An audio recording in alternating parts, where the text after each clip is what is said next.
Our next nominee toppled a 45-year city council destiny. I'm catching Conrad's thing. 45-year city council dynasty in the most recent primary election. And that's barely a blip in this Democratic nominee for Philadelphia City Council 3rd District's background. She grew up in West Philly, where she currently is raising her 2 sons. While in grad school, she founded Mommy Grads, a program dedicated to helping single moms balance raising children while attending college.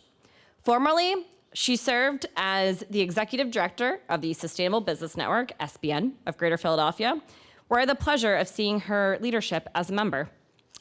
As the executive director of the Fairmount Park Conservancy, she worked with over 100 volunteer park friends groups and led the organization in carrying out improvements in West Fairmount Park. I'm honored to introduce our next presenter, Jamie Gauthier.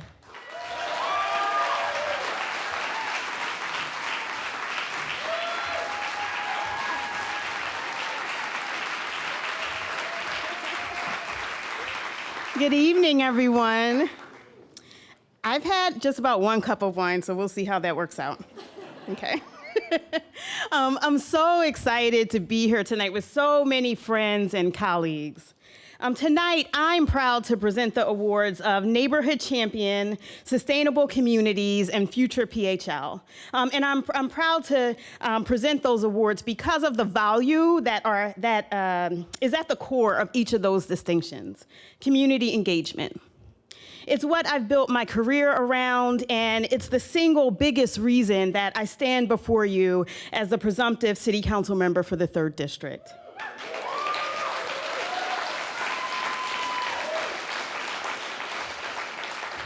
And I also believe that it's the thing that can save us. I learned about the importance of community from my father. My dad grew up poor, and he lost many of his family members to poverty. One of his brothers took his own life due to an untreated mental illness. Another lost his life in the act of committing a crime, and another lost his life due to alcoholism. But the root cause of all of it was poverty. My father, though, was able to use his education as a way of pulling himself through and out of a really tough situation. Against all odds, he attained a law degree, and he used it not just as a means for profit, but to help his community.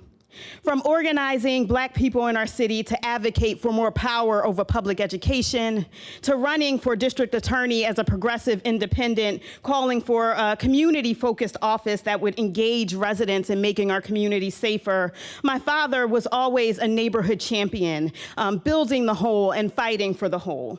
I watched him, and then I built my whole career around community engagement too. It's what attracted me to city planning, this belief that every person in a neighborhood matters, right? And that people in neighborhoods are uniquely positioned to create the communities in which they can thrive. Through my work in community and economic development over the years, I have seen engaged communities do incredible things. For example, it has been residents in our city who saved Philadelphia's public parks, turning them from places of despair into safe, green community spaces. Parks like Norris Square in North Philadelphia. Once given the moniker Needle Park, it is now referred to as El Parque de las Ardillas, the Park of the Squirrels, due to the efforts of the local Friends group.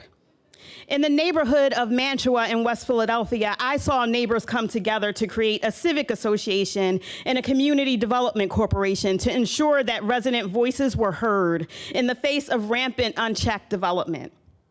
In Hunting Park, I saw how brave neighbors used trees and greening as a way of organizing the neighborhood, bringing people together and creating a safer community.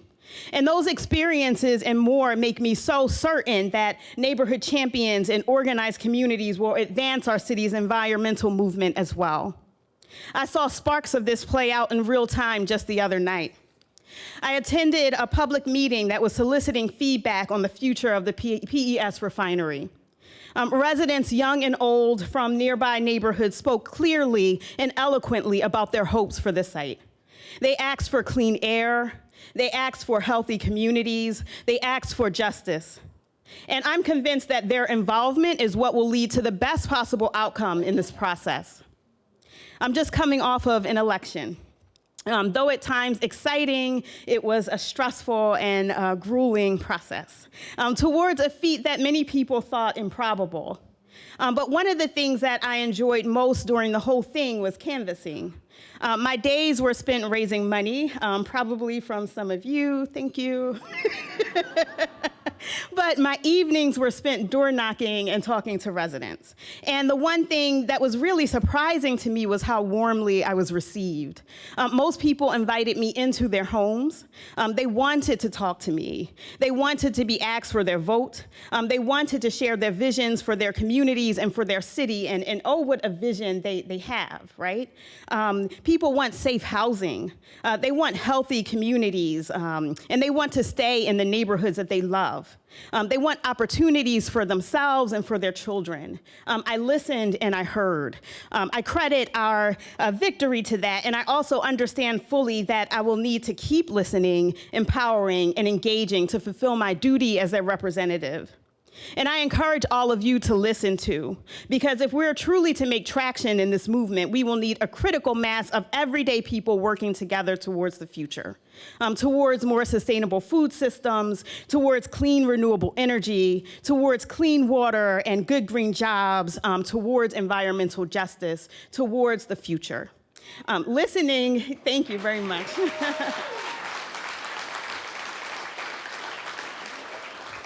Listening and engaging are just what might save us. So thank you very much for allowing me to make some remarks.